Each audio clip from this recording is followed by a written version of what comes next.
Ladies, gentlemen, and disappointments, we are coming to you live from the Woman Caves in New York and Connecticut. My name is Leslie. And my name is Melissa. And we are Verbally Disastrous.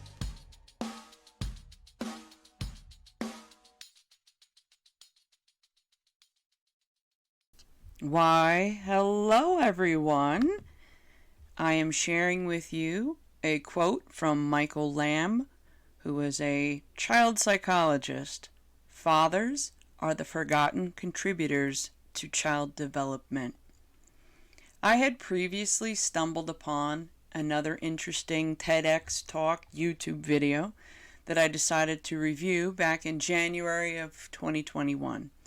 I had posted my review on my blog. Therefore, I circled back to turn it into a podcast episode since the content is interesting. This YouTube video is entitled, "What Representing Men in Divorce Taught Me About Fatherhood." The TEDx talk was given by attorney Marilyn York from Reno, Nevada. Marilyn works within her family law practice as a men's rights family law firm. Marilyn's law firm has worked with over 2,000 men, including over 650 fathers since 2001.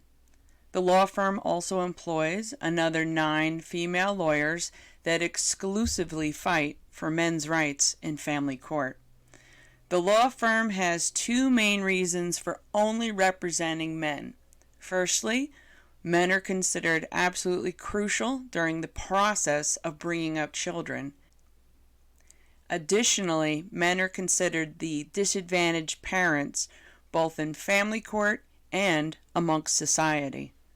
The law firm bases their reasoning on statistics with more than 17 million American children who are growing up without their fathers. Her law firm chooses to represent the underdog during a divorce. I shall review Marilyn's lessons learned as a men's rights attorney for the past 20 years. The first lesson that Marilyn has learned during her pursuit for equality and justice in divorce was that men parent differently than women. Yes, I believe that wholeheartedly. I learned different lessons from my mother than my father. There were some lessons that both parents taught me, such as a strong work ethic, do not steal, be honest, religious studies, proper hygiene, and how to cook. Yes, my dad was a great cook. How to manage tasks inside and outside the house. I did learn many behaviors and lessons from my mother. However, it was my father that had given me the most powerful lessons. My dad taught me about credit. It was the devil, and just have cash. How to save money for what you want or need in life. My father took me hunting, sometimes for an entire week. Fishing, crabbing, skiing, boating, swimming, and many other activities. He taught me how to live off the land and many survival skills, such as field dressing a deer. I went with him to the truck shop and learned hardware sizes, how to change oil and transmission fluid, changing or plugging a tire, maintaining an 18-wheeler, and driving an 18-wheeler. The woman that I am today is because of the life lessons I received from my father. A second lesson Marilyn learned was the role a father plays in a child's life is that it's crucial for the development of that child. According to the 2016 census statistics, 2 out of 5 children have grown up with no father. Oftentimes, the court system gets hung up on a parent knowing a child's every detail. A court will use specific details a mother typically handles to determine a father's competence in caring for a child. Admittedly, I could rattle the name of the pediatrician, doses, allergies, physical dates, teachers, and other pesky details. However, the details that men know about lie within the child's imagination and how to express themselves. A father will know a child's biggest superhero, their fears, their dreams, and their limitations with sports and activities. I am sure that no matter the details that I think I may know, my son's father will have a varied data set than mine. I have always felt that a father is super important in a child's life. I cannot imagine not letting him be involved in his life. As a young widow, I saw the impact that having no father can have on my eldest son. He suffered an internal battle that I have yet to realize the magnitude of his loss. A third lesson learned during the divorce process was that fathers, too, also have a genetic bond and an instinct with their children. Marilyn illustrates that out of the 100 men who underwent a paternity test, only 2 came back as not the biological father. This genetic bond is vital for the happiness and contentment of a child. Statistics have shown that a lack of that bond can be disastrous amongst our youth. Despite knowing this, society and laws make it appear that fathers are not important. Marilyn spoke about a legal principle known as the tender years doctrine that had served as the family court's standard legal principle all the way up to the 1980s. The legal principle predecessor came from England as the Custody of Infants Act of 1839. These principles came during a time when the children were home and their mothers had created an assumption for maternal custody for children aged 7 and younger.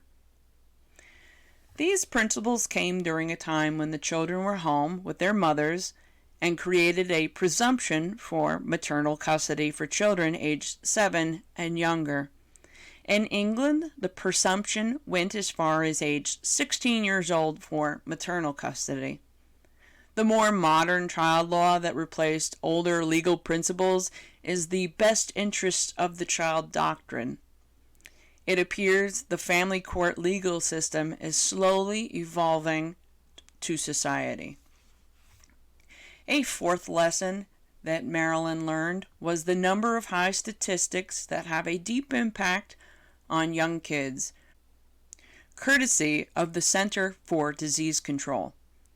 The common denominator for 71% of high school dropouts, 90% of runaway kids, and 63% of youth suicides is not having a father.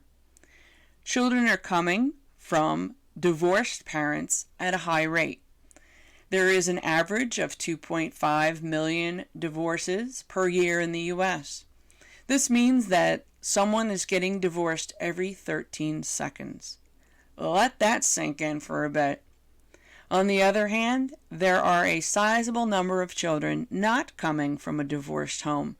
For each year in the U.S., there are 1.5 million babies born to a couple out of wedlock. Of those babies born out of wedlock, 40% of them do not have a father in sight. According to various child psychology research studies, children who have fathers test better in a variety of development categories. Research shows that children with fathers have stronger cognitive and motor skills, elevated physical and mental health, become better problem solvers, are more confident, curious, and empathetic. The fifth lesson that family court has taught Marilyn: fathers are the disadvantaged parent in a divorce. It is unfair in society and in family court what mothers can legally get away with in life. A mother does not have to put a father on a child's birth certificate, nor does she have to notify the father that a child exists. Many people wonder why that omission is just a moral issue and not also a legal issue. There is no legal recourse for a mother who falsely declares a man as the father who is in fact not the biological father. Upon discovery, the mother does not have to endure legal issues for lying or taking child support under false pretenses. In some states, the declared father despite DNA proving he is not the father, continues as the legal father for the child. Now the child is not aware of the health risks that lie on the paternal side. Not having access to your biological father is a travesty of justice for the child. However, if a father suspects a mother of not being fit, they must submit documented evidence. If the same father feels that the child is in danger, removing the child from the home would result in felony kidnapping charges. In these many examples above, yes, I believe that mothers do have the home field advantage in family court. How the court proceeds should always be in the best interest of the child. This is why the father oftentimes is shortchanged in family court. Forcing legal or financial action on any mother that lied would deeply impact the child. One may say that the lesson learned for the man is to choose better with whom you deposit your seed in a woman going forward. The question Marilyn posed at the end of her talk was how society can help with the process of fathers being in their child's lives. Society needs to recognize that fathers are of equal importance. Employers should allow sick days and encourage fathers to attend events for the child via affording time off. In some states, fathers are included in paid family leave, so that is helpful. Every man should be encouraged to attend their child's delivery. Every man should be allowed immediate time off at home to also bond with the child. Society should not question a man's desire to be involved in his child's life. Taking time off should not be disguised as, quote, helping the mother, while serving as an excuse for the father to play video game marathons during bonding time. Mothers should encourage their children to engage with their fathers and seek guidance. How parents care for their kids today will show the fruits of their labor in the generations to come. I was a fan of Marilyn's talk, and I didn't find anything I disagreed with at all. I usually listen to people and usually take away a few goodies and toss back the sentiments that I do not agree with at all. Ms. York was very professional, laced with humor and sarcasm, rather animated with her delivery, offered some solid talking points with statistics, was not overly emotional with her thoughts, and clearly passionate about the subject matter. I can see myself getting along with her and even being a friend. I have not yet discussed the matter with my co-host Melissa. I am honestly not 100% sure about what her take would be on Ms. York's approach. Therefore, I won't speculate about it. I will have to send her the YouTube video and ask her about it. Then again, Melissa and I bounce many different topics off each other, and this could have been previously mentioned. Melissa and I have reflected in past podcast episodes about relationships. We're both the type to walk out with the same stuff we walked in with in a relationship. I can't imagine a man paying my bills for me. Well, now it is time to reflect on the subject with you. It is interesting how some men choose to get with a woman who was clearly broke before he met her. These women are not ambitious and don't have a pot to piss in prior to the relationship. You have to know that, in the event the relationship goes south, she will lean too much onto you financially after a divorce. Many people make assumptions that career women are bossy. Meanwhile, you have a lazy, broke ex bossing you around after a divorce. Go figure. That same person should take a chance on an ambitious career woman. The aftermath would have less of an impact on your wallet. Well, what do you think about divorce? More specifically, who benefits from a divorce? Who suffers the most? I believe that the children always suffer the most. You could never convince me otherwise. I was a child who got wrapped up in the talons of divorce. It is an anxiety-ridden game being a young pawn between your parents in a game of each trying to emotionally harm each other. Ideally, people should peacefully walk out of a relationship the same way that they walked in.